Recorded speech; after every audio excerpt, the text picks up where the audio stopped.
조금 좀 정리를 하고 더 들어가도록 하겠습니다. 물론 뭐 이 아동 포르노그래피 문제가 가상 아동 포르노그래피 문제가 뭐 만화 아동을 보호하고 또는 뭐 리얼돌 문제가 뭐 인형을 보호하고 뭐 이러려고 하는 게 아니죠. 이거를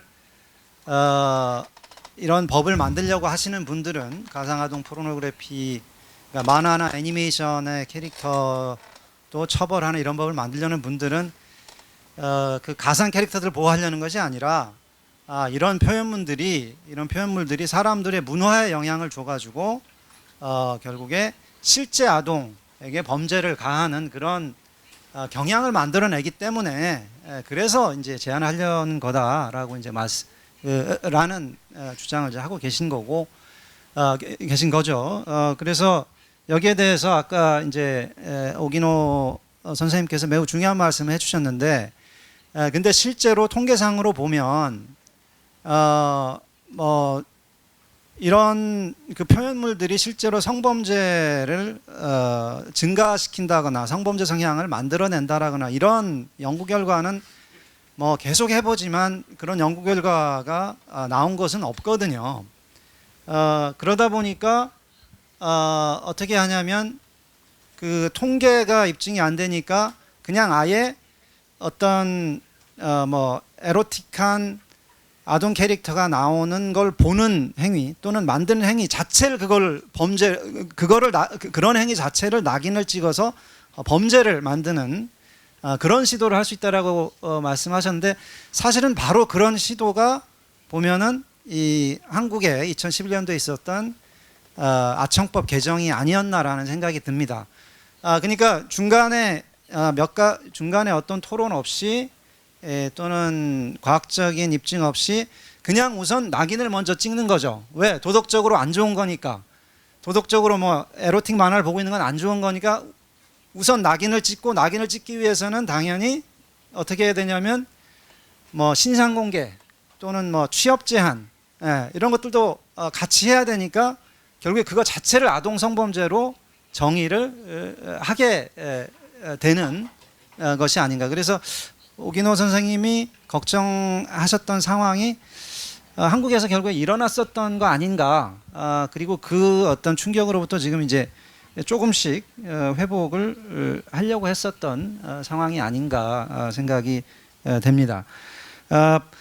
조금 더 이제 깊게 들어가서 그 아까 김가연 변호사님이 소개해 주셨던 그 여러 소송들 대리를 해주셨던 양홍석 변호사님께서 이 소송에서의 어떤 논리들 이런 것들 좀 말씀해 주시면 조금 더 지금 말씀드렸던 그 주장들에 대해서 이해를 도울 수 있지 않을까 생각합니다. 네, 말씀해 주시죠. 지금 이제 그 박형식 교수님 말씀해 주셨다시피 그 2011년에 굉장히 폭력적인 법이 만들어졌다고 저는 생각을 하는데요. 아동 청소년이 등장하는 표현물을 규제하는 것은 뭐 당연히 그럴 수 있겠죠. 근데 문제는 아동 청소년으로 인식될 수 있는 사람 또는 표현물, 여기서 말하는 표현물이라는 것은 통상 이제 캐릭터를 의미하는데요. 캐릭터가 등장하는 이제 뭐 특정한 어떤 표현물에 대해서 실제 이제 아동 청소년이 등장하는 것과 동일하게 가중처벌하는 규정이 만들어졌었습니다. 그리고 그 규정은 현재도 유지되고 있고 현재도 적절히 잘 그런 것들을 규제해야 된다는 분들에 의해서 활용되고 있다는 생각이 듭니다. 근데 가장 큰 문제는 뭐냐면은 아동 청소년으로 인식될 수 있는 사람이라는 것은 아동 청소년이 아닌 것이죠. 아동 청소년이라면은 아동 청소년이 등장하는 표현물로 인해서 이제 규제가 되면 되니까 아동 청소년으로 인식될 수 있는 사람이라는 것은 아동 청소년인지 아닌지 모르겠다. 그러니까 청소년인지 아닌지 잘 모르겠는데 그렇게 보일지도 모른다 내지는 보인다는 사람이 등장하는 경우나 아니면은 아동 청소년이 아닌 것은 분명한데, 그러니까 예를 들어서 성인인 것은 분명한데 너무 이제 외향이나 뭐 이렇게 복장이나 뭐 화장이나 뭐 이런 것들을 통해서 아동 청소년으로 보이게 사람들이 인식하도록 만들었다는 것인데, 그런 것들을 이제 처벌하는 것이 이제 대체로 이제 그 실사 표현물과 관련해서는 실제 이제 뭐 예를 들어서 아동 청소년으로 보이는 형태로 해서 이렇게 상업적 표현물을 만드는 경우가 꽤 많았고, 그런 것들이 대표적으로 이제 성인 교복물이라고 불렸던 표현물들이 꽤 있었습니다. 그래서 뭐 그것을 이제 포르노다 뭐 이렇게 볼 수도 있고 아닐 수도 있고, 아니면 그냥 그 정도는 성인이 소비할 수 있는 거 아니냐 이렇게 보실 수도 있겠습니다만은, 어쨌든 규범상으로는 그런 연출된 아동 표현물 내지는 뭐 아동 차일드 포르노그래피가 이제 꽤 규제돼야 된다라는 논의가 있었습니다. 근데 한국 법원은 이제 대법원 판결을 통해서 정리한 바로는, 아동 청소년으로 보인, 그러니까 인식될 수 있는 사람이라는 것을 처벌하는 규정이 있는 이상 인식될 수 있는 사람이라고 해도 처벌을 안 하겠다라는 말을 사실은 할 수는 없었기 때문에, 인식될 수 있는 사람인지 아닌지를 매우 엄격한 기준에 따라서 판단해라는 기준을 일반론으로 설치하고요. 그런 일반론을 설치한 다음에 실제 교복을 입은 성인 배우가 교복을 입고 이제 그 예를 들어서 뭐 여중생이나 아니면 뭐 여고생 아니면 남고생을 연기해서 이제 성행위를 하는 것 내지는 성적 어떤 행위를 하는 것에 대해서 이제 아동 청소년 이용 음란물로 보고 그것을 가중 처벌하는 것은 불가능하다. 그렇게 해서는 안 된다라는 판결들을 2014년 이후로 꽤 많이 해왔습니다. 그래서 현실적으로 이제 보면은 뭐 규범적으로 보면은 여전히 그런 그 실사 표현물과 관련해서도 이제 아동 청소년 이용 음란물의 범주가 줄어들거나 그것이 입법적으로 해결되거나 그런 것은 아닙니다만은, 대법원의 해석상 실제 성인 배우가 등장하거나 아니면 성인 배우로 보이는 사람이 등장해서 그런 행위를 하는 것으로 연출된 것으로 보인다라고 하면은 그것은 문제가 없다. 이렇게 대법원 판례상 정리가 됐고요. 근데 이제 애매한 경우가, 성인 배우임을 알 수 있는 경우가 이제 상당 부분 있을 텐데 모르는 경우가 있습니다. 그러니까 누군지 모르는 경우. 그러니까 이 사람이 실제로 성인인지 아닌지를 애매한 경우가 있을 수 있죠. 대체로 애매해야지 그런 영상이 팔리겠죠.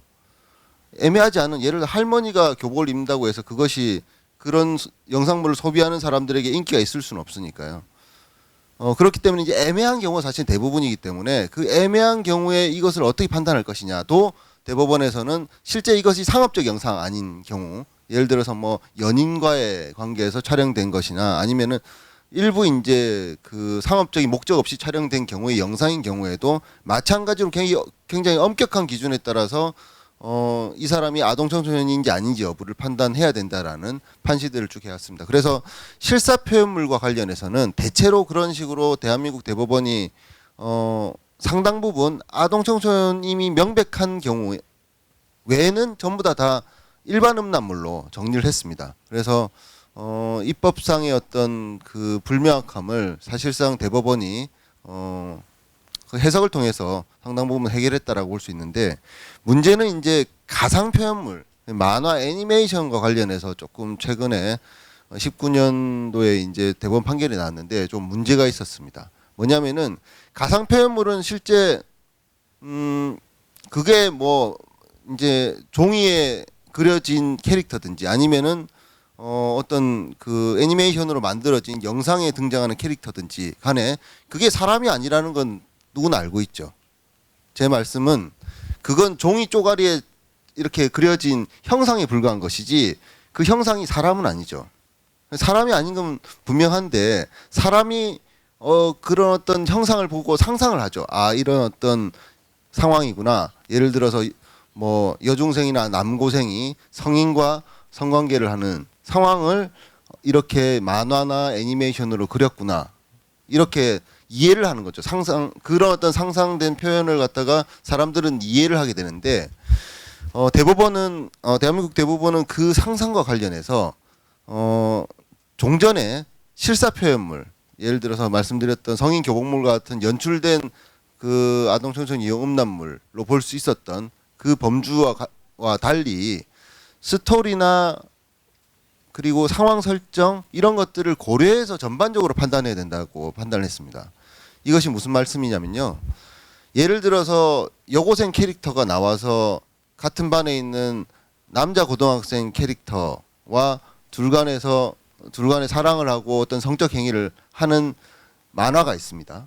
그러면은 그 만화의 설정상 당연히 그 여고생 캐릭터하고 남고생 캐릭터는 고등학생이기 때문에 대한민국 법률상 19세 미만이고 당연히 아동 청소년으로 볼 수 있죠. 그리고 그 스토리 설정상 학교 내지는 뭐 그 고등학생이 어쨌든 뭐 이렇게 집이나 아니면 다른 장소에서 성적 행위를 하는 것이기 때문에 당연히 이거는 그 상황 설정을 보면은 그 만화의 어떤 만화적 상황 설정을 보면 당연히 아동 청소년 영업남으로 볼 수 있는 것이다라고 보는 주장을 대법원이 그대로 받아들여서 이제 아동 청소년 영업남물의 범위를 사실상 가상 표현물과 관련해서는 작가가 설정해 놓은 것에 따라서 인정을 할 수 있다. 가상 표현물인지 아닌지를 인정할 수 있다라고 판단을 했습니다.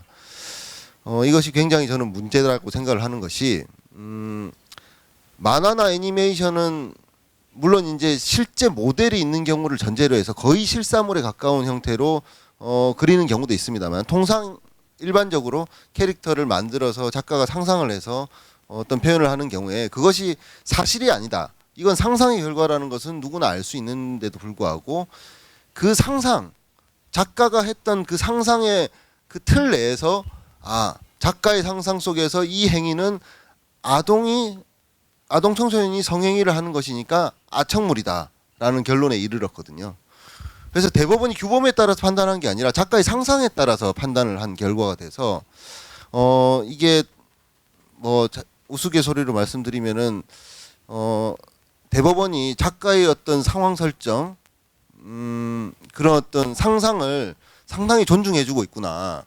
그래서 그 존중에 따라서 결국에는 아동 청소년으로 봤구나 이런 어떤 생각을 하실 수도 있습니다만은 이게 규범에 따라서 실제 그것이 어떤 식으로 판단될지 객관적으로 판단될지를 대법원이 정립을 해줘야 되는데 작가가 어떻게 설정했느냐. 작가가 그러면은 그 캐릭터가 21살이라고 적어놨으면은 예를 들어 교복을 입고 아주 어려 보인다고 해도 문제가 없는 것이냐. 그것은 아니어야 되는데 대법원은 지나치게 좀 형식 논리적인 판단을 한 것이 아닌가라는 생각이 듭니다.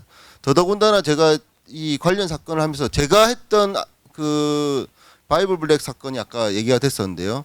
바이블 블랙 관련해서는 아직 대법원 판단이 나오진 않았습니다. 그래서 바이블 블랙 관련해서도 사실 이제 내용을 아시는 분들이 분명히 있을 테지만 내용을 아신다라고 아무도 얘기를 공개적으로 하지 않으실 테니까 제가 간략하게 설명을 드리면은 바이블 블랙은 기본적으로 학원물입니다. 학원에서의 그 등장하는 젊은 남성 여성들의 성관계 그다음에 그 흑마술을 활용한 폭력적인 것들 모습들이 다채롭게 표현되어 있는 애니메이션인데요. 굉장히 인기가 있었던 애니메이션이고 그리고 상당히 다운로드도 많이 받았고 국내에서도 많이 소비됐었고 전 세계적으로도 고전이라고 부를 수 있는 정도의 이 세계에서는 나름대로 평가를 받는 아동 청소년 영음란물로 지금 의심받는 그 애니메이션인데요. 그거 관련해서도 보면은 실제 설정 자체가 학원이기 때문에 이 학원이 학교냐 아니냐 재수학원이냐 쉽게 말해서 아니면 무슨 다른 학원이냐 아니면은 그냥 성인들이 다니는 학원 내지는 뭐 학교를 또 뭐 그런 거냐 뭐 이런 것들이 사실 있을 거고 거기에 등장하는 사람들이 다 젊은 여성 젊은 남성이죠. 젊은 여성과 남성의 성행위를 표현하는 건 당연하죠. 뭐 그게 이제 소비가 되니까요. 그런 것들을 고려하면 이게 과연 작가의 설정이라는 걸 어디까지 우리가 그 이 아청물 판단에 있어서 기준으로 삼아야 될지를 대법원이 조금 전향적으로 판단해야 된다는 생각이 드는데 좀 적절치 않았다는 생각이 들고 만약에 그 요괴물이 있습니다. 요괴가 예를 들어서 한 1000년 정도 사는 요괴가 있는데 한 100년 정도 살면은 이제 대체로 사람을 기준으로 보면 한 청소년 정도의 형상을 갖추는 설정이라고 만약에 가정을 한다고 하면은 사람을 기준으로 볼 때는 청소년의 모습이지만 그 요괴로 볼 때는 한 100살 정도 먹었던 물론 1000살까지 사니까요.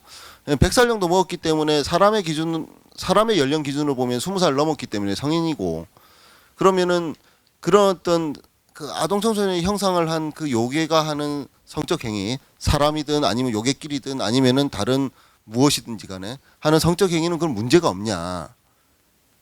저는 문제가 없다고 생각을 합니다만은 대법원의 기준에 따르면은 또 문제가 없게 되는 거죠.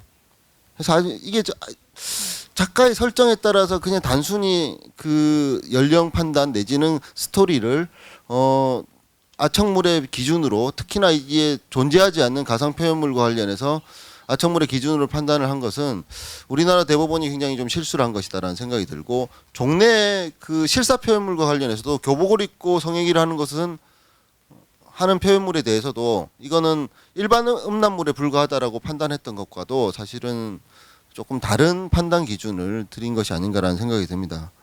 그리고 왜 그렇게 했는지는 사실 알 수는 없습니다만은 그 부분 관련해서는 아마 좀 비판이 좀 있어야 될 것으로 보이는데, 학계에서도 이 부분 관련해서는 교수님들이 분명히 잘 아실 템에도 불구하고 잘 비판을 안 하세요. 왜냐하면은 음란한 주제를 다루는 것에 대한 거부감, 낙인 찍히지 않을까 하는 것에 대한 두려움이 있을 거라는 생각이 듭니다. 그래서 논문이 잘 안 나오고 있는데, 대한민국에서 이런 문제를 갖다 가장 적극적으로 다뤄주시는 박경신 교수님의 논문을 제가 기대해 보면서 좀 더 자세한 말씀은 나중에 또 토론 시간에 드리는 것으로 하고, 제 말씀은 이것으로 마치도록 하겠습니다. 고맙습니다. 조금 이게 논의가 앞에 것들과 어떻게 연결되는지 조금만 더 말씀드리고 다음 연사 소개하도록 하겠습니다. 틀림없이 2000 몇 년도인가요? 그 15년도인가요? 그 헌법재판소에서 가상아동 포르노그래피의 그 만화 애니메이션 또는 성인 배우를 포함하는 것에 대해서 헌법적 판단이 내려졌고, 일방적으로 내려진 것이 아니라 결국엔 가상아동 포르노그래피가 합헌이 되려면, 그 이 조항이 합헌이 되려면 실제 성범죄를 일으키는 성향이 있는 것이 한정돼서 적용하는 한 합헌이다라고 했습니다. 그래서 사실은 그 이후의 대법원 판결들은 어떻게 해야 되냐면, 헌법재판소 대법원의 관계가 좋다면 이게 만화 애니메이션이나 이제 동영상을 보고 이게 성인관이 아니냐 이렇게 보면 안 되고, 실제로 이제 헌법재판소에서 그 헌법에 따라서 적용 범위를 좁혀놓은 거니까 실제로 이게 성범죄를 일으킬 성향이 있는 건지 아닌지를 이렇게 판단을 실제로 하고, 거기에 관해서 과학자들, 심리학자들을 불러서 전문가 증인을 듣고 이런 식으로 해야 되는데, 전혀 그렇게 되고 있지 않죠. 근데 물론 대법원과 헌법재판소가 서로 소통하지 않는 분야는 이 분야뿐만이 아닙니다만, 어찌됐든 그런 현재의 헌법 결정을 잘 이용을 해서 그러니까 전에 이렇게 2011년 법 개정을 해서 찍어놨던 낙인 효과를 이렇게 걷어낼 수 있는 그런 가능성은 좀 살아있다라고 저는 생각을 하고 있습니다. 그래서 낙인 효과를 걷어내서 결국엔 표현물을 가지고 이게 실제로 성범죄 유발 가능성이 있냐 없냐를 가지고 과학적으로 따져서 유무죄를 가를 수 있는 그런 재판이 언젠가는 열리지 않을까 법조계에 기대를 해봅니다. 네. 마지막으로 리얼돌에 관한 논란에 대해서 이제 말씀해 주실 이선옥 작가님을 소개해드리고자 합니다.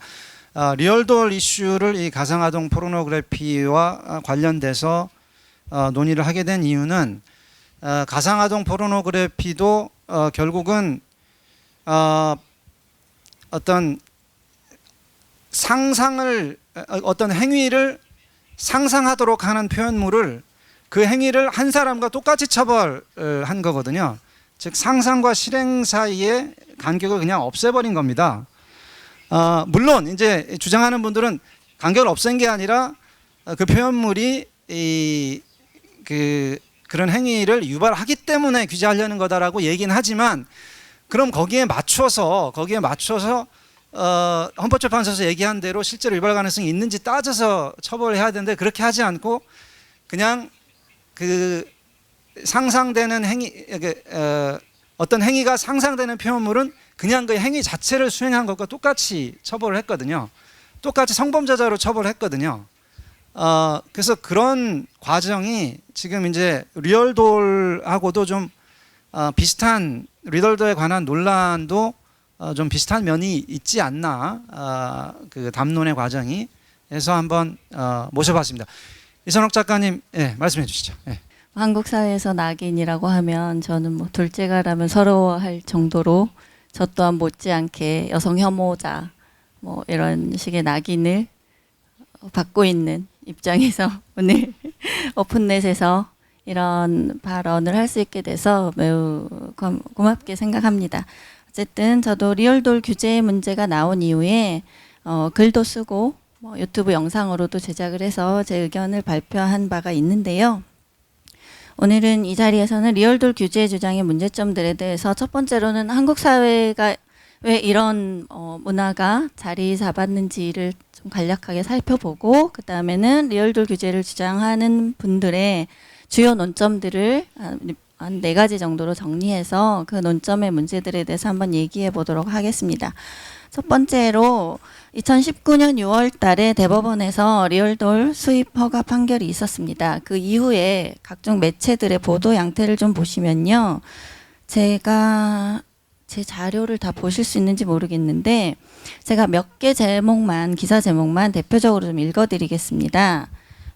영국에서는 아동 형상 리얼돌이 적발되면 징역형, 아동 리얼돌 처벌 못하는 법은 여성 혐오적 소비 우려, 국회 입법조사처 리얼돌 규제 필요성 제기, 리얼돌 여성 성상품화 없이 성적 욕구 해소하는 방법, 리얼돌과 성착취, 그리고 반포르노 운동, 이런 식의 이제 제목들에서 볼 수 있듯이 리얼돌을 반대하는 쪽의 입장과 리얼돌 규제가 필요하다고 제기하는, 그리고 해외에서 리얼돌을 규제하고 있는 사례들을 부각하는 보도 양태를 보실 수 있습니다.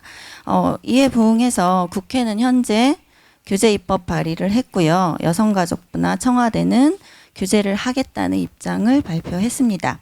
청와대에서는 26만 명이 국민청원 게시판에 동의한 리얼돌 규제 요청 청원에 대해서 실제 형상을 모방한 리얼돌에 대해서는 엄격하게 규제와 처벌을 하겠다고 발표했습니다. 그런데 한국 사회에서 리얼돌 문제가 이렇게 뜨겁게 단기적으로 반응을 일으키는 이유에 대해서 제가 그 사회적인 그 문화의 변화 양상을 좀 말씀을 드리자면요. 우선 한국 사회는 성적 행위와 표현에 대해서 굉장히 문화적, 제도적 변화 양상을 보였습니다. 그 첫 번째 특성은 성적인 엄숙주의, 보수주의, 그리고 규제주의, 엄벌주의 강화를 들 수 있습니다. 이 현상은 2015년부터 급속하게 강화되었는데요. 2015년에 페미니즘 물결과 여성혐오 배격 운동이 대중적으로 일어났습니다. 그래서 그 결과로 성적 행위와 표현 영역에서 보수주의와 엄벌주의가 강화되고 있습니다. 예를 들면 미투 운동의 결과로 무고수사 유예 적용 매뉴얼 같은 게 생겼고요. 대법 판례에서도 사실상 비동의 간음죄가 입법화된 정도의 결과로 볼 수 있고요. 여러 가지 HTTPS 차단, 또 P2P 업로더 처벌, 그다음에 음란물 규제 강화, 디지털 성범죄에 대한 처벌 강화 등의 정책들이 이어지고 있습니다. 특히 이 가운데서 여성에 대한 성폭력과 성범죄 영역은 급속하게 그 범위가 확대되고 처벌이 강화되는 특성을 보이고 있습니다. 여기에 더해서 문화적으로는 여성 혐오, 피해자 중심주의, 성상품화, 성적 대상화, 2차 가해, 성인지 감수성, 이런 개념들이 확산되면서 정부가 정책적으로 이를 수용하는 양상을 보입니다. 그래서 특히 성적 표현 영역에서는 여성을 대상으로 한 표현들이 보수적이고 엄숙적으로 바뀌고 있습니다. 여기에 또 소비자 운동의 형태로 페미니즘과 PC주의 운동, 그 주의가 직접 규제 수준으로 영향을 끼치고 있습니다. 두 번째 특성으로는 국가 대 개인의 구도 대신 이런 표현의 자유 같은 영역에서 이런 구도 대신 성별 대립 구도가 등장한 사실입니다. 전통적으로 이런 규제를 반대하고 자유와 권리에 민감하게 반응하던 진영은 주로 좌파나 진보 진영이었습니다. 그런데 지금은 오히려 이 진영에서 이러한 변화를 주도하는 특성을 보이고 있습니다. 이 주장의 기저에는 국가 대 개인이라는 구도 대신 정체성 정치에 기반한 성별 대립 구도가 깔려 있는데요. 이 구도는 강자, 억압자, 가해자는 남성이고 약자, 피억압자, 피해자는 여성이라는 구도를 자주 상정합니다. 그래서 권리를 제한하고 규제를 도입하려는 국가에 대한 경각심을 무너뜨리고 약자의 보호와 권리를 위한다는 명분으로 점점 국가에게 권리 침해의 권한을 부여하는 문제를 일으키고 있습니다. 세 번째 특성은 자유권적 기본권에 대한 침해 그리고 위헌적인 제도와 문화의 확대를 들 수 있는데요.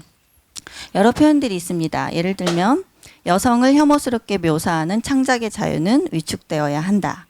여성에 대한 성범죄는 유죄 추정의 원칙을 적용해야 한다와 같은 그런 표현들이 공식적인 매체나 그 국회에서도 심지어 등장하고 있는데요. 이런 말들은 증거주의나 입증 책임의 원칙, 무죄 추정의 원칙, 그다음에 의심스러울 때는 피고인의 이익으로와 같은 형사법의 대원칙들을 무력화시키는 작용을 합니다. 그리고 또 한 가지는 극단의 사례들을 부각해서 개인의 자유권을 축소하고 규제의 정당성을 옹호하는 특성을 보입니다. 그래서 이런 사례들이 힘든 것은 거역할 수 없는 사례들 앞에서 자유의 견해는 위축되기 쉽기 때문입니다. 그리고 또 한 가지 특성은 남성에 대한 혐오 문화의 확산인데요. 남성성이라는 특질이 유해한 것으로 규정돼서 욕구 자체가 혐오와 규제, 교정과 억압이 대상이 되고 있습니다. 이 결과 남성을 반문명적인 존재로 혐오하는 문화가 자리 잡고 있는데요. 리얼돌에 대한 규제의 요구도 이 연장선에 있다고 저는 생각합니다. 리얼돌 규제의 주요 논점들을 간단하게 살펴보면요. 첫 번째, 실제 인물과 아동 형상 모방 리얼돌에 대해서는 앞에 발표하신 분들이 많이 얘기하셨기 때문에 저는 넘어가도록 하고요. 리얼돌이 실제 여성에 대한 성범죄로 이어질 수 있다는 주장도 중요한 근거로 등장합니다. 그런데 이것도 앞서 많은 분들이 얘기하셨듯이 포르노를 합법화한 많은 나라들에서 그렇다면 성범죄가 굉장히 많이 증가해야 할 것인데 실제로 그런 사례는 없습니다. 그리고 이런 논리의 기반은 남성들이 자의행위와 실제 여성을 대상으로 한 성행위 그리고 범죄 행위를 구분하지 못한다는 인식에 기반해 있습니다. 이는 실제로 남성을 비하하는 논리이기도 하고요. 사람들은 대부분 범죄와 범죄 아닌 것을 구분합니다. 그리고 인과관계까지는 그럼 입증되지 않더라도 상관관계는 분명하게 존재한다라는 주장이 있습니다. 그렇다면은 이 주장이 일반 영역에서 원리로 받아들이려면 다른 영역의 상관관계에 대해서도 금지 원리를 받아들일 수 있어야 되는데 다른 상관관계들이 존재합니다. 예를 들면 자동차가 증가하면 자동차 사고도 증가합니다. 그렇다면 그렇다고 해서 자동차를 금지해야 한다는 원리는 성립할 수 없습니다. 이런 식으로 강간범이 노출이 심한 여성이었기 때문에 내가 강간했다라고 주장할 때 이런 운동가들은 강간범을 면책하지 않습니다. 그리고 노출이 심했다는 여성에 대해서는 책임을 묻지 않습니다. 그리고 그 논리를 매우 강력하게 반박하죠. 그런데 오히려 이런 일반 원리는 받아들이지 않으면서 이 성적 도구의 경우에만 그런 인과관계와 책임을 도출하는 것은 그 원하는 결과를 얻기 위해서 선택적으로 주장하는 그런 논리에 해당하고요. 이건 합리성의 영역에서 수용될 수 없다고 봅니다. 그다음에 세 번째, 리얼돌은 여성에 대한 성상품화와 성적 도구화로 여성을 존엄성으로 훼손한다는 주장입니다. 근데 성상품화라는 개념이 사실상 매우 모호하고 추상적인 개념입니다. 그래서 누가 무엇을 성상품화로 규정할 것이고 그렇다면 남성의 성기 모양을 한 딜도 같은 자위도구도 금지할 것인가? 어디까지가 성상품화인가? 그리고 이를 누가 규정하는가? 이런 많은 그 명료화해야 될 사전 작업들이 있는데 이것을 하지 않고 리얼돌 또한 남성 형상의 리얼돌도 존재합니다. 그런데 이에 대해서는 말하지 않고 여성 형상의 리얼돌에 대해서만 문제를 삼는 것은 사실상 권리를 논증하지 않는 매우 위험한 주장입니다. 그리고 여성을 성적 도구화하기 때문에 리얼돌을 금지해야 한다면 사실상 자위행위는 인간의 가장 내밀한 사적 영역이고 여성 남성 모두에게 해당하는 행위입니다. 그런데 이것을 여성을 성적 도구한다라고 하면 남성에게 여성을 성적 도구하지 않는 자위행위라는 것이 존재할 수 있는가? 성별을 불문하고 여성과 남성은 서로의 성별에게 욕망의 대상이 됩니다. 이것을 부인하는 것은 인간의 본질적인 욕망을 부인하는 것과 같고요. 그래서 그런 주장은 문제가 있고, 성적 대상화 문제를 좀 말씀을 드리면요. 매우 중요하게 주장하고 있는 근거가 성적 대상화의 개념입니다. 그런데 리얼돌 문제에서도 사실상 포르노 합법화 그 논쟁과 매우 유사한 구조를 가지고 있는데요. 그 성적 대상화가 다른 많은 대상화들과 구분해서 금지되어야 한다면 마땅한 이유가 있어야 합니다. 우리가 어떤 대상을 성적으로 예를 들면 대상화하는 표현을 했다고 해서 우리는 그 해당 존재에 대해서 즉각 비하나 왜곡, 인격적 침해를 하지는 않습니다. 그리고 이런 이유는 사실상 대상화라는 개념을 오남용하기 때문에 일어나는 문제인데요. 대상화라는 것은 기능적인 특수성을 부각하거나 활용하는 방식과 태도를 말합니다. 근데 성적 도구는 필요성을 충족시키는 표현물일 뿐이지 견해를 확인하거나 창출하지 않습니다. 성적 욕구는 필요의 영역이지 태도가 아니기 때문입니다. 이런 성적 도구를 이용하는 행위에 대해서 존재하지 않는 견해를 억지로 도출해서 이를 비난하고 표현물을 없애자고 주장하는 것은 그 타인의 필요를 억압하고 경시하는 태도고, 이 태도가 바로 성적 대상화 개념을 오남용합니다. 인간은 누구나 타인을 상호 수단적으로 이용하고 우리 인간관계는 그렇게 연결되어 있습니다. 뭐 예를 들면 헬스 강사는 나의 신체 기능을 극대화시키는 기능적인 수단으로서 활용되는 것이고, 나는 그 헬스 강사에게 생계 수단으로 활용되는 것입니다. 이런 수단적인 기능화 자체를 유독 성적인 대상에서만 금지 이론을 도출한다는 것은 맞지 않고요. 다른 활동은 문제 삼지 않으면서 성적 대상화라는 용어만 사용하는 자체는 저는 차별적인 용어 사용의 사례라고 봅니다. 이런 차별적 용어 사용은 근본적으로는 섹스 자체가 비인간적이라고 생각하는 반육체적이고 또 청교도적인 성혐오주의에 근거한다고 생각합니다. 마무리로 들어가서는요. 제가 제목은 금지를 금지하라라고 달았는데 한국 사회 특수성이 있습니다. 한국 사회는 원래 그 유교 문화가 기본적으로 있는 동시에 근대화되면서 기독교의 문화가 들어왔습니다. 그래서 성윤리라는 기풍이 유교 플러스 기독교가 근본적으로 자리하고 있는데, 이 윤리적 기풍이 한 번도 도전받지 않았습니다. 한국 사회에서는. 거기에 최근에는 페미니즘이라는 여성이 가부장제 사회의 성적 착취의 대상이라는 페미니즘의 사상까지 같이 결합해서 이 세 가지 기본적인 바탕이 우리 리얼돌 규제와 마찬가지로 이런 성범죄나 성문화 영역에서 힘을 발휘하고 있다고 생각합니다. 이 셋 중 하나의 윤리 신조만 받아들여도 리얼돌 규제 같은 이슈에서 지지나 혹은 찬성의 입장으로 쉽게 동의할 수 있는 까닭이 이런 한국 사회의 특수성이 작용합니다. 그런데 이런 이 특수성을 감안해서 보더라도 사실상 리얼돌을 금지하자는 주장에서는 기본권의 문제가 매우 중요하게 작동합니다. 그래서 이런 단순하게 내가 가진 성적 윤리의 가치관, 신념에 근거해서 불쾌하다 혹은 금지해야 한다라는 자기 신념에 의해서 타인의 권리를 제한하려는 태도는 매우 바람직하지 않고요. 저는 오히려 기본권의 면에서는 지양해야 될 태도라고 생각합니다. 권리 논증이 없는 태도이기 때문이죠. 그리고 리얼돌 규제 주장에서 중요한 것은 법체계 정확성에도 어긋난다는 점입니다. 우리 법률은 문화물을 봤을 때 통상적인 방식으로 소비한 이성적인 행위자를 전제로 합니다. 그 이성적인 행위자가 아닐 경우에 면책이 되는 것이죠. 기독교 신앙을 받아들인 자가 성경을 보고 7가지 7대 범죄자들을 자기가 처단한다는 이유로 살인을 하고 다닌다고 해서 성경이나 그 성경을 출판한 출판사에 책임을 지울 수는 없습니다. 그러한 인식은 그 도구를 활용하고 혹은 어떤 표현물을 접한 후에 자신의 주관적인 견해가 이미 포함되어 있는 후의 행위이기 때문에 그 표현물 자체를 문제 삼을 수는 없습니다. 그런 것에 대한 논의가 충분히 이루어지지 않고 있는 것은 매우 유감이고 전 위험하다고 생각하고요. 권리의 단위가 개인이라는 것, 그다음에 이런 리얼돌 규제는 중요한 기본권인 성적 자기결정권을 침해할 우려가 있다는 것, 그다음에 가치와 규범의 혼동 문제도 매우 중요한 저는 한 가지 우리가 논의해야 될 사안이라고 생각합니다. 조금 전에 계속 말씀드린 대로 규범을 일반 원리로 사회 구성원 모두에게 적용시키려고 할 때는 우리가 모두가 타당하게 수용할 수 있는 권리 논증의 과정을 거쳐야 되고 그 개념에 대한 명료화가 있어야 됩니다. 그런데 지금은 그게 이루어지지 않은 상태이고요.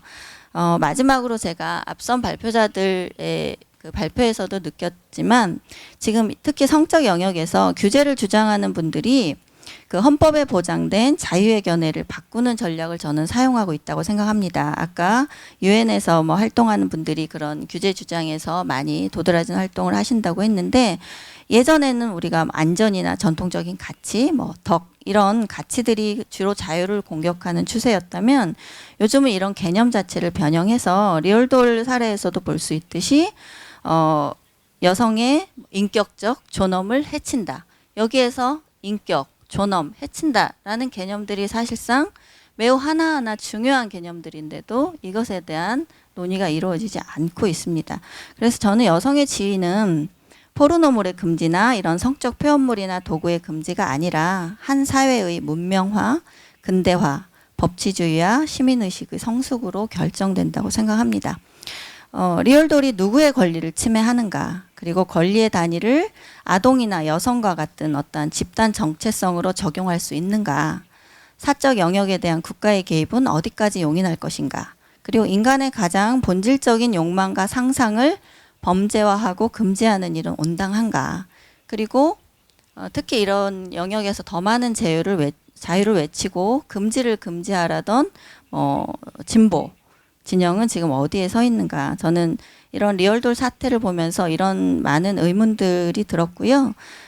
이 사태를 판단하는 중요한 기준은 개인의 자유와 권리를 훼손하지 않고 시민들 사이의 동등한 지위를 보장하는 공정성이어야 한다고 생각합니다.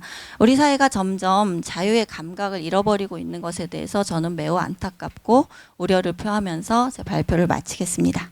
네, 마지막으로 이 토론을 쭉 들어주신 그 유엔 인권대표부의 인권조사관 데니얼 목스터 씨의 소회를 들어보도록 하겠습니다. 네. So thank you all for your presentations, and I have to say it has been a learning experience for me. This is a topic I'm not very familiar with. That the mandate of the Special Rapporteur, to my knowledge, hasn't dealt with, at least not extensively. Now, out of fear of boring the audience again with legal talk and these issues, I'll take the opportunity nonetheless, because that is more or less my role here, to illustrate the international legal standards applicable. And so just to recap quickly the very basics, the optional protocol to the CRC, the Convention on the Rights of the Child, places a clear duty to prohibit child pornography. And as we all know, child pornography means any representation by whatever means of a child engaged in real or simulated explicit sexual activities, or any representation of the sexual parts of a child for primarily sexual purposes. Now, in the guidelines which have been discussed today, the committee expressed grave concern about the rise of virtual child pornography, and recommended the application of virtual child pornography, or of the prohibition to virtual child pornography, thus encompassing it within sort of the framework established by the optional protocol. Now, should a state decide to implement the recommendation of the committee, it's clear that it would, first of all, it may touch upon very sort of sensitive private life issues for individuals, sexuality is one of the most intimate zones of privacy, but it would also constitute restriction on the freedom of expression in the term, in the sense of the freedom to receive and impart information.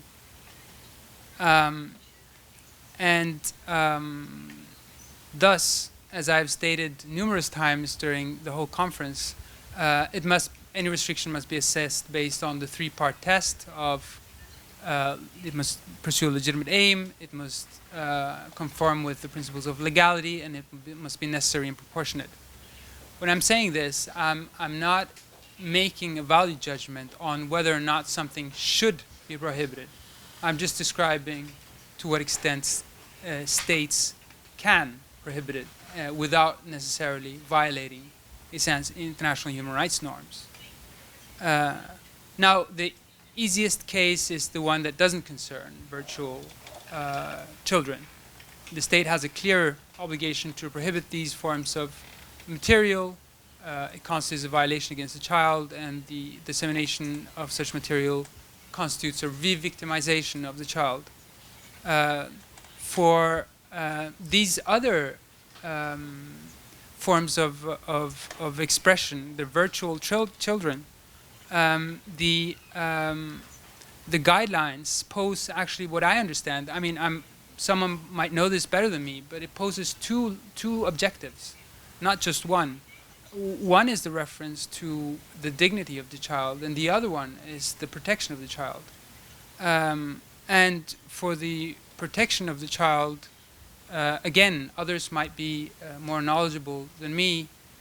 What we've heard from the presentations is that there's correlation but no causality in the in virtual child pornography or erotic material and violations against children.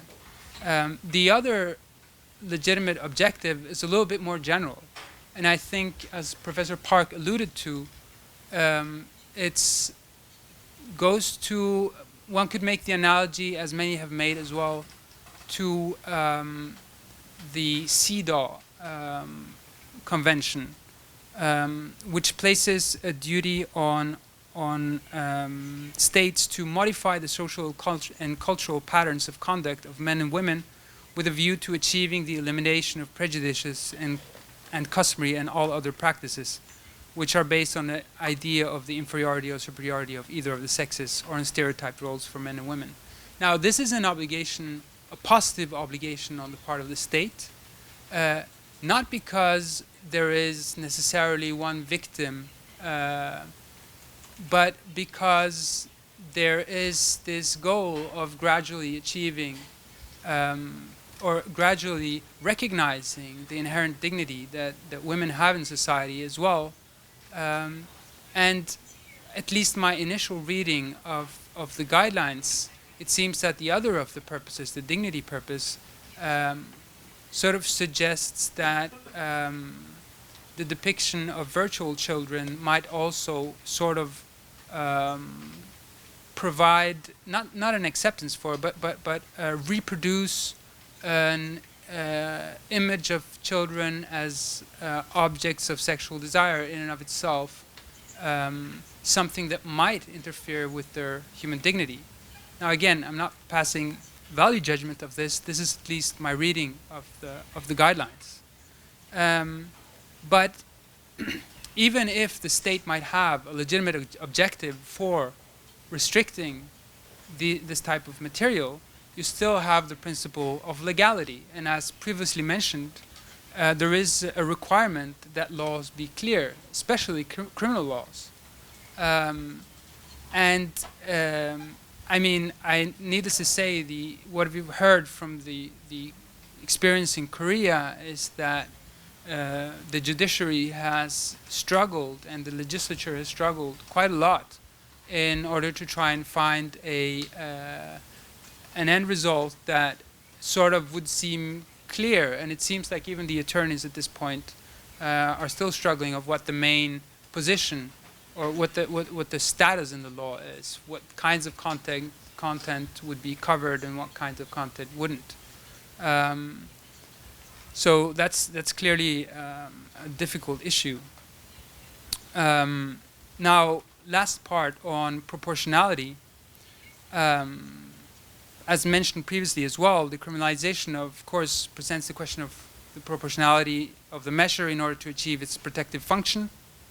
So it must be suitable, and it must constitute the least restrictive measure amongst the alternative restrictions. And one element that might affect this proportionality and this weighing and balancing is what type of content we're actually talking about. And from the experiences of your presentations, it seems like there are quite a number of varied types of content. We've seen everything from what one might call pornography, sort of in the traditional sense, to more forms of cartoons and literary forms of artistic expression, to also one of the presenters showing educational material that described actual rapes against children in comic book formats. So all cases, I mean, equal cases must be treated equally, but different cases must also be treated differently. And based on this assessment, also in the proportionality assessment, there will be lesser and greater permissibility for the state to restrict different types of material. And then lastly, we've talked a lot about criminal sanctions and a little bit also about sort of customs regulations for the introduction of dolls. This also shows that the state has a variety of means, and we've touched upon this in several of the panels. It has a variety of means to react to different types of content. We've also heard from the previous panel that, I mean, criminal sanction is the strongest sanction that the state has. And it is crucial for any sort of imposition of criminal sanction that it doesn't overreach. And the state has the burden of proof to justify that any measure is, in fact, covering no more than what it needs to cover. So I think with these general remarks, I understand that this discussion is far from over, and the sort of discussions both domestically but also at the international legal level also haven't been conclusively settled on all matters, and it's definitely a topic that I look forward to sort of following the developments of. So thank you, thanks a lot.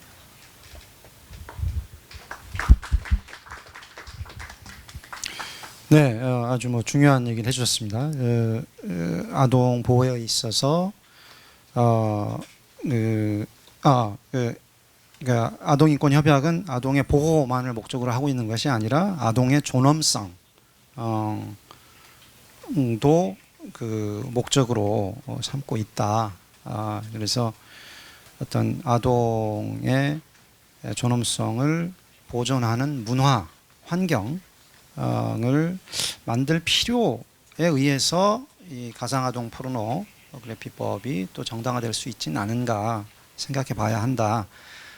물론 그렇게 하면서도 그러면 과연 그런 문화를 만들어내는 게 형사처벌이어야 하는지에 대해서는 그 비례성의 입장에 있어서 생각을 해볼 필요가 있다라는 말씀해 주셨습니다. 자, 질문이나 코멘트 있으시면 지금 받도록 하겠습니다. 네, 사실은 이제 저는 앞에 두 번째 세션 그 표현의 자유를 들어왔다가 이 아동 그 관련해서 이제 듣게 되었는데요. 사실은 이제 리얼돌이라든가 뭐 아이돌 이런 문제에 대해서 제가 이제 이렇게 저도 많이 이렇게 얘기는 듣긴 들었는데 여기에서 내용을 들어보니까 굉장히 중요한 내용이구나 이런 생각이 들었습니다. 근데 한국에서는 별로 이 문제가 이슈화되고 있지는 않은 것 같아요. 물론 이슈화하고 있는 분들은 관심이 갖지만, 근데 아까 이제 발표자 중에서도 얘기했지만 그러니까 성문화에 대해서는 사실 굉장히 자연스럽고 삶에 있어서 필요한 그런 행위라는 것이 기본적인데 한국 문화는 그렇지가 않거든요. 그러니까 성이라고 하는 것은 왠지 숨기고 암묵적이고 하면서 좀 누가 보더라도 문제가 되는 일을 하면서도 막 숨기는 그런 어떤 한국적인 문화가 있는 것 같습니다. 근데 지금 이제 결혼하는 숫자도 굉장히 줄어들고 혼자 사는 사람들이 늘어나는 상황에서 저는 이제 리얼돌이라든가 이런 게 이제 들으면서는 오히려 그 한국에서 문제가 되고 있는 성폭력이라든가 이런 문제를 해결할 수 있는 측면에 있어서도 굉장히 도움이 될 수 있지 않을까. 그러니까 성행이라는 것 자체가 삶의 행복의 하나의 방법인데도 불구하고 한국에서 그러니까 굉장히 잘 살거나 중산층 이상은 나름대로 성행위를 이렇게 만족하는데 그렇지 못한 사람들은 이걸 풀 수 있는 방법들이 상당히 없습니다. 그런 이유 중에 하나가 뭐냐면 저희 나라는 2004년도에 그 페미니즘, 굉장히 진보적인 여성들에 의해서 주도가 돼서 성매매를 완전히 금지를 했죠. 그러니까 돈이 없어서 성매매를 하는 사람들조차도 이제 다 불법에 걸려갖고 구속되고 벌받고 이런 어떤 국제 그 인권위원회에서도 그 문제에 대해서는 심각하게 이제 결정한 거라고 저는 생각하는데 한국에서는 성상품화다. 그러니까 단지 어떻게 여성을 성상품화로 하느냐라고 하는 그 이유만으로 해서 성을 팔거나 이런 걸 전부 다 지금 불법화 시켰고요. 그러면서 하는 말이 이제 한국에서 성매매는 줄어들 것이다. 굉장히 여성의 인권은 올라갈 것이다라고 하는데 지금은 이제 공식적인 것만 하더라도 한국에서 매년 2,000명씩 그 에이즈가 늘어나고 있다라고 하는 겁니다. 그래서 저는 사실은 이 성 문제에 대해서는 굉장히 같이 그냥 이렇게 얘기하고 어떤 존중받아야 되고 또 리얼돌 문제에 있어서도 사실 아까 얘기를 들어보니까 별로 그게 사람들한테 폭력으로 이어지지 않는다. 또 궁금한 거는 그럼 리얼돌을 사용하는 사람하고 아이돌을 사용하는 사람하고 뭔 차이가 있을까? 실제로 이제 그런 조사가 되어 있는지 저도 궁금하더라고요. 그러니까 어떤 큰 리얼돌을 사용하는 사람들은 왜 그런 걸 사용하는지, 그다음에 아이돌을 사용하는 사람들은 왜 그러는 건지, 그런 둘 관계에 있어서 유의한 차이가 있는 건지, 뭐 이런 것들이 조사가 되어 있는지 다 궁금하다는 생각이 들었고요. 그래서 어쨌든 간에 이런 문제들이 법적으로 개선이 되기, 제가 볼 때는 굉장히 중요한데 법적으로 개선되기 위해서는 한국에선 굉장히 어렵겠다. 이런 문제들은 어떤 그 성폭력, 성매매, 지금 막 심각하게는 한국에는 성매매 불법적으로 하는 게 한 100만 이상이 된다고 지금 추정을 하고 있거든요. 그러면서도 성매매는 금지라고 대외적으로는 공표를 하는데 뭐 여기저기서 그냥 지금 뭐 다 이루어지고 있는 이런 어떤 실제로 여성의 성상품화가 실질적으로 근절되거나 어떤 대책이 이루어진다거나 아니면 노르딕에서 하는 최소한 그런 어떤 성매매 법이라든가 유럽 방식이든 하여튼 뭔가 대책이 같이 맞물려 들어가지 않으면 이런 어떤 리얼돌이라든가 성문제라든가 이런 것들이 법적으로 하는 게 조금 어렵지 않을까 저는 이제 들으면서 그런 생각을 했습니다. 하여튼 되게 고맙습니다. 많이 도움이 되었습니다. 네. 참고로 뭐 주최 측으로서 말씀드리면 지금 말씀하신 뭐 성매매 문제나 또 페미니즘 내부에서 뭐 섹스 포지티브 페미니즘과 뭐 섹스 네거티브 페미니즘 뭐 긴장 이런 것에 있어서 오픈넷은 입장은 없습니다. 오픈넷이 이 문제에 개입한 것은 아까 말씀드린 것처럼 상상된 행위와 실제로 수행한 행위를 일치시키는 법들이 만들어지기 시작하면 국가보안법부터 시작을 해서 수많은 표현들이 규제가 될 거라고 생각을 해서 그 연결고리를 끊기 위해서 이 가상아동 포르노 문제에 대해서 관심을 가지게 됐습니다. 그런데 어찌됐든 그렇게 그 상상과 수행을 구별하지 못하는 폭력적인 법이 만들어지는 그 배경에는 이선옥 작가님 말씀하셨던 성엄숙주의가 있고 또 지금 질문하신 분도 그런 취지에서 이제 말씀을 이제 하신 것 같습니다. 잘 새겨 듣겠습니다. 참고로 저희는 미러링을 주 전략으로 사용하는 급진주의 여성 단체, 여성 그룹에 대한 법률 지원도 같이 하고 있습니다. 미러링을 형사처벌, 미러링 전략 형사처벌하는 것 역시 어떤 실제 남성 중심 사회에서 여성들이 저항할 수 있는 그런 중요한 표현의 장을 뺏는 일이라고 생각을 해서 역시 그런 것도 하고 있습니다. 자, 또 질문이나 코멘트 있으시면 해주시기 바랍니다. 예, 전 그 개인적인 의견입니다. 저는 만약 어떤 사람이 저한테 너를 완벽한 살인범으로 만들 수도 있고 아니면 완벽한 피도파일로 만들 수도 있다라고 하면 저는 뭐 차라리 나를 살인범으로 만들어 주십시오라고 할 겁니다. 뭐 저 말고도 다른 분들도 마찬가지일 거고요. 그리고 지금 여기 지금 아동 가상의 아동 포르노라고 하는데 여러분은 모르겠습니다.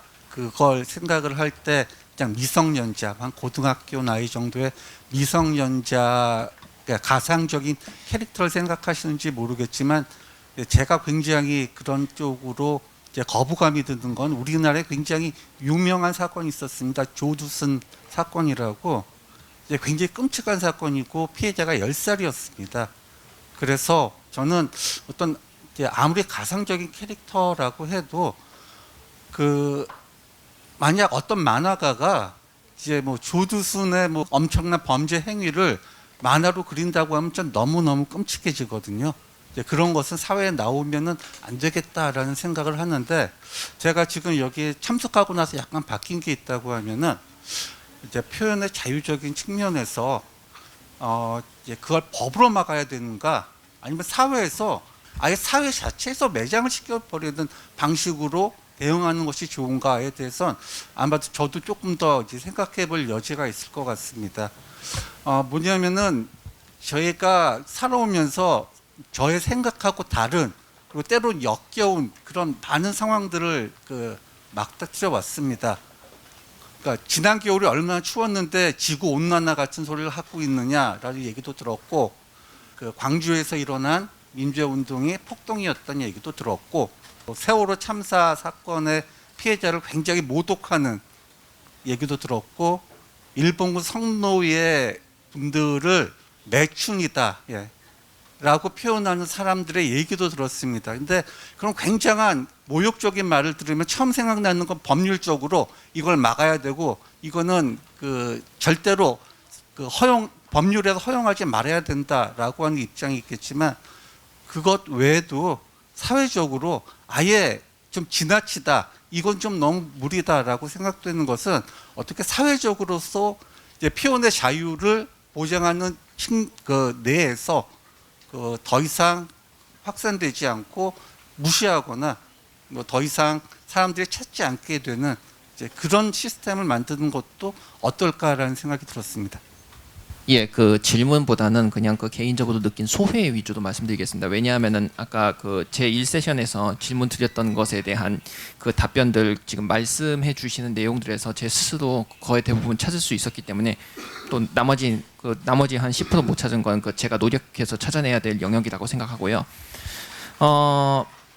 저는요, 지금 이제 이 3세션의 내용하고 또 지난주 제가 저 서초동 거기 검찰청 앞에서 데모했다가 돌아올 때 주변 풍경을 보면서 느낀 거 연결해서 지금 말씀을 드릴게요. 그날 이제 서초동에서 지금 우리 법무장관 관련 이제 데모 참가 저는 이제 지지자로서의 입장으로 참가를 했습니다. 참가하고 어디지? 서초역에서 전철 못 타고 사람 너무 많아가지고 고속터미널로 이제 돌아가는데 병원 앞에 이제 저희 박근혜 지지자들이 있잖아요. 그 앞에서 오는 사람들한테 막 그냥 집회 끝나고 오는 사람들 시비를 걸고 막 그냥 욕을 하고 그러는데도 다들 이제 그때 이제 조국 지지에 참가했던 분들은 다 궁시렁거리면서도 뭐 어쩌겠나, 뭐 저것도 하나의 그 정치적인 표현인데 그러면서 좀 꿍시렁꿍시렁하면서도 그냥 갔습니다. 이거를 보게 되면은 상당수의 사람들이 정치적 표현에 있어서는 그 모두 그 다양성을 최소한의 다양성을 나름대로 받아들이고 있다라고 저는 생각을 해요. 정치에 있어서는. 그리고 그 부분에 있어서 우리 그 대한민국이 동아시아 중에서는 그 가장 최선단에 있다고 저는 생각을 하고요. 그런데 그것에 비해서 그 왜 이런 성적인 그 관련 부분에 대해서는 왜 이렇게 논의가 답답하고 자꾸 그 좀 힘들게 그 이어지고 있나. 개인적으로 생각을 하는 바로는요. 이거를 이런 그 문제시되는 콘텐츠를 즐기는 사람들 본인들이 스스로 그 양지에 나와가지고 자신들의 목소리를 높이려는 노력을 지금 계속 못하고 있는 것이 그게 가장 큰 문제가 아닌가 저는 생각을 하고요. 뭐 저도 이제 그 노력의 차원에서 뭐든 이제 배우고 준비하고 그런 그 자세를 갖고 지금 그 임하고 있습니다만 최대한 빨리 그 결과를 내서 모두한테 저 앞에 서서 가지고 그 얘기를 할 수 있을 정도도 제가 발전을 해야 되지 않겠나 그렇게 많이 느꼈습니다.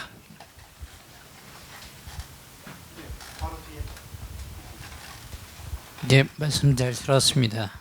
아까 양홍석 변호사님께서 우리나라에서 가장 음란한 변호사가 되셨다고 말씀하셨는데 사실 구글에서 오픈넷 검색하면은 성인 인증하라고 뜹니다. 검색 결과가 나오는데요. 더 많은 결과를 보려면 성인 인증을 해야 한다고 나옵니다. 몇 가지 말씀드리고 싶은데요. 지금 그 아청법 당시에 그 많은 사람들이 처벌을 받았는데요.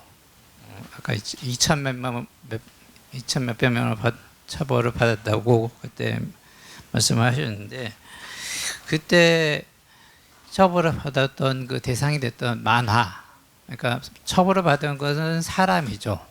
그 만화가 처벌을 받은 건 아니죠. 그때 처벌 대상이 됐던 만화가 지금 그 교보본고나 뭐 알라딘이나 에이시사나 그런 데서 플랫폼에서 이북 전자책으로 지금 판매되고 있는 상황입니다. 그런 상황입니다. 그리고 지금 이 가상 프로를 어디까지 규제해야 되느냐 이런 문제에 대해서 모든 분들의 의견을 다 들어본 결과 제 나름대로 종합을 해보면은 결국 확실한 기준이 없다는 것인데 보호법이 무엇이냐 여기에 대해서 항상 논의가 공존되고 있다는 거예요. 이걸 반대하는 가상 포르노나 오디오를 반대하는 쪽에서는 뭐 여성의 존엄성을 해친다, 뭐 성폭력이 증가한다 그런 주장을 하고 또 거기에 덧붙여가지고 뭐 이런 것이 나중에 자라나는 세대에게 해를 미칠 것이다 그런 얘기도 하고 하여튼 뭐 법이나 기준이 명확하지 않고요. 그리고 마지막으로 한 가지만 더 말씀드리자면 미국의 경우는 기준이 명확합니다. 연방법에 딱 정해져 있어요. 가디언 오브 레코드라고 미국에서 포르노물을 만들려면은 그 포르노에 출연한 배우들이 미국의 성년인 18세 이상이라는 기록을 꼭 보관을 해야 합니다. 네. 그게 없으면은 없는데 수상하다. 그래서 신고를 해서 그 기록을 제출하면 무죄인 거고 기록을 제출하지 못하면 유죄가 되는 겁니다. 기준이 딱 하나 있는 거죠. 네. 확실한 기준 하나가 네. 명료하게 되는 겁니다. 예, 알겠습니다. 뒤에 질문. 예. 저는 이야기를 들으면서 리얼돌 사용이 실제 폭력으로 이어지지 않는다라는 부분이 굉장히 조금 흥미로웠는데요.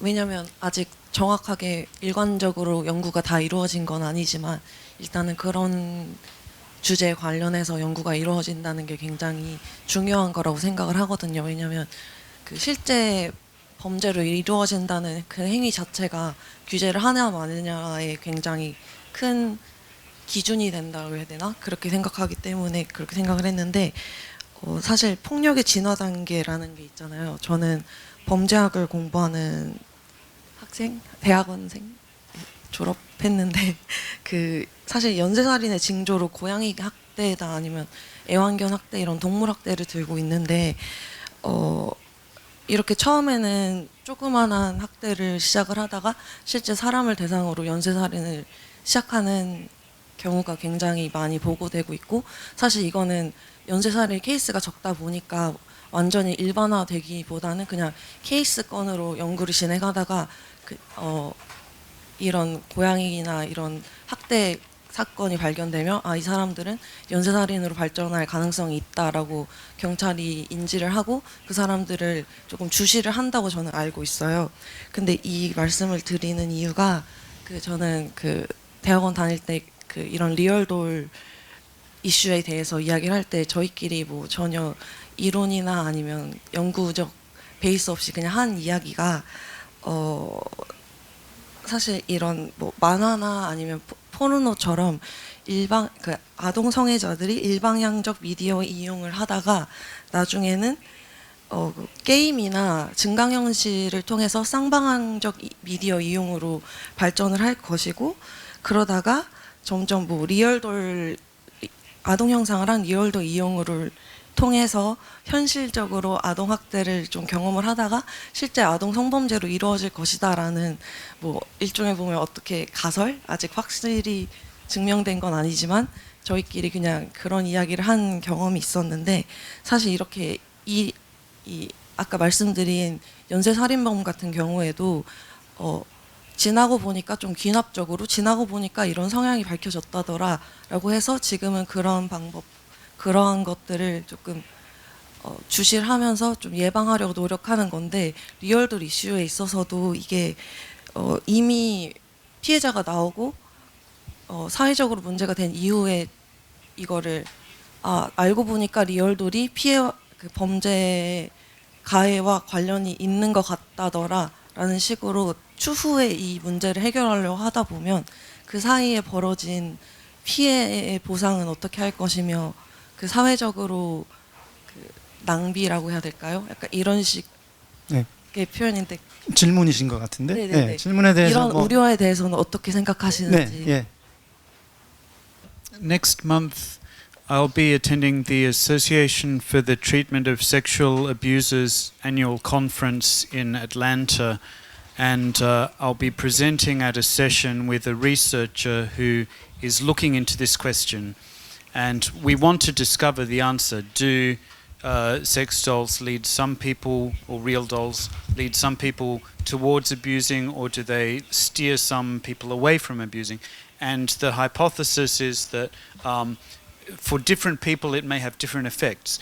If you are someone who's like a serial killer and you get pleasure out of causing harm to other people, then maybe the doll would be bad for you, but if you're not like that, maybe the doll would be good for you. So we don't have an answer, but that research is going to be discussed in November, and we're trying to, as I said, we're trying to raise money to do even broader research to look at the effects of cartoons and other things as well. 실제 이제 리얼돌을 사용하는 경우에 그것이 아동에 대한 성범죄로 이어질 것이냐 가설은 뭐 세울 수 있겠습니다만은 실제 리얼돌이 지금 세상에 처음 나타난 게 아니거든요. 꽤 오래 전부터 수십 년간 사용되어 온 아이템입니다. 다만 이제 국내에서는 잘 사용이 안 됐던 것이고 외양 선원들 사이에서 리얼돌 사용은 뭐 상당히 오래 전부터 일반적으로 하는 경우가 많았습니다. 그렇다고 외양 선원들이 강간범이 된 것이 아니거든요. 그리고 고양이를 학대하는 모든 사람이 이제 연쇄 살인범이 되는 것도 아닙니다. 고양이 학대와 연쇄 살인범과의 관계는 아무런 관련성이 없습니다. 다만 고양이 학대를 하는 사람, 연쇄 살인범을 갖다 연구를 하다 보니까 고양이를 학대했던 과거의 어떤 특징적인 모습들도 보이는구나. 그런 어떤 학대들에 대한 그 성향이 거구나 이렇게 생각을 하는 것이지, 학대를 하니까 연쇄살인을 한다, 이 상관관계나 이 인과관계는 전혀 성립할 수가 없습니다. 이거는 가설로도 성립할 수 없다는 것이 범죄학에서 상당 부분 오랫동안 수십 년간 연구된 결과라고 알고 있고요. 그래서 지금 이것이 이제 그 무언가 이런 것들을 보면은 아동을 갖다 성적 대상으로 생각하는 것들이 더 강화될 것이다, 그런 경향이 있을 것이다라는 상상이 있는데, 그야말로 그건 상상일 뿐입니다. 제 생각에는 그런 상상이 성립하려면은 우리가 그런 걱정들 많이 했죠.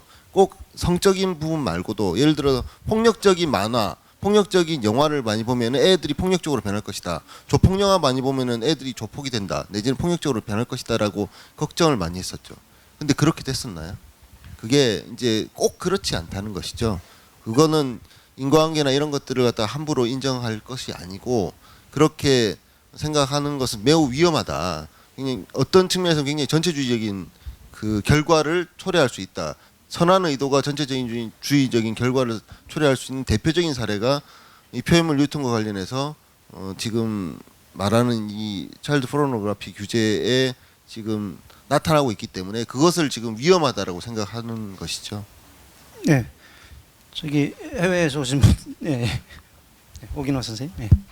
2つほどお答えしたいんですけれども、一つは犯罪の理由を警察が取り調べた時にですね、やはりそういう異常な犯罪というのは理由がすごく難しいんですね。だから簡単に結論が出せないんですけれども、警察の捜査の中でやっぱ動機が何かってことは証明作らなきゃいけないんですね、起訴するために。これはもう多くの検察官も弁護士も言ってることなんですけれども、性犯罪の異常な性犯罪が起きた時に動機が本当は分からないんだけれども、動機を書かざるを得ないので、ポルノグラフィーが影響したとか何かそういうことがあったということを形式的に書くということがよくあるというのは聞いております。 네, 두 가지로 나눠서 말씀을 드릴까 합니다. 범죄가 발생하면 경찰들은 반드시 범죄 이유를 작성을 해야 됩니다. 예를 들어서 이상한 범죄가 발생을 했다. 거기에는 이상한 범행 동기가 있고 범행 동기가 없는 경우도 있습니다. 하지만 기소를 하기 위해서는 범행 동기가 있어야 합니다. 많은 경찰이라든지 변호사님들께서 그런 말씀을 하시더라고요. 성범죄가 일어났을 때 동기가 무엇이냐라고 물었을 때 동기가 없는 경우가 많았대요. 그런데 그렇게 그런 동기를 만들어낸 것이 바로 포르노의 영향을 받았다라고 무리하게 작성을 했다라는 것입니다. だから分析するときは生データの信頼性を気をつけるようにしてください。 그러니까 범죄학이라든지 여러 가지 공부를 하셨다고 하셨는데요. 분석을 할 때에는 로 데이터를 중요시 하셔야 됩니다. でもう一つなんですけれども、これは実際その漫画とかの性表現をすごく読んでる人たちで、現実の人間には性的感情が全くない人たちが言うことなんですけれども、私たちのセクシャリティが犯罪と関係あると皆さんは疑って調査をしたがるんだけれども、皆さんの性生活、皆さんの結婚生活が性暴力につながっているという可能性とフェアに比べてくれなければそれはおかしいと彼らは私に言いました。 네, 그리고 만화를 통한 성 표현을 하는 사람들, 그리고 그것을 즐기는 사람들이 제게 말씀을 하기를 이 성적인 실제로 사람에 대해서는 성적인 매력을 느끼지 못한다라고 말씀하시는 분들도 계세요. 그래서 섹슈얼리티를 논할 때에는 여러분의 결혼 생활과 성범죄와의 관련성에 대해서도 잘 생각을 해서 공평하게 생각을 해서 발언을 하셔야 된다라고 생각을 합니다. だから何かを統計的に分析するときはその観点やデータの扱いに注意が私たちはきっと必要なんだと思います。 그래서 통계적으로 무엇인가를 분석하고 연구 결과를 발표하실 때에는 데이터에 대해서 집중을 해서 그 데이터의 본질을 파악해서 하시는 게 중요하다고 생각합니다. 이선옥 선생님한테 질문을 하나를 드리려고 하는데, 저는 전적으로 이제 이선옥 선생님의 의견과 주장에 동의를 하고요.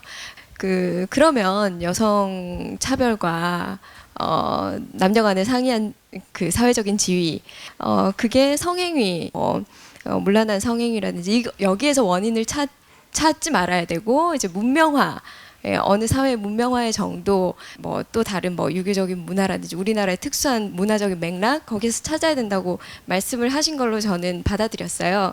그렇다면 여성 억압과 남성과 여성 간의 상이한 지위를 해결하는 방법은 역시 거기에서 찾아야 된다고, 그러니까 뭐 생각을 할 수가 있을 것 같은데, 그러니까 그 문명화라든지 문화적인 맥락이 약간 추상적인 부분이 좀 있어가지고 거기에 대해서 이제 선생님께서 조금 더 구체적으로 생각하신 부분이 있으면 그 부분을 좀 얘기를 해주셨으면 좋겠습니다.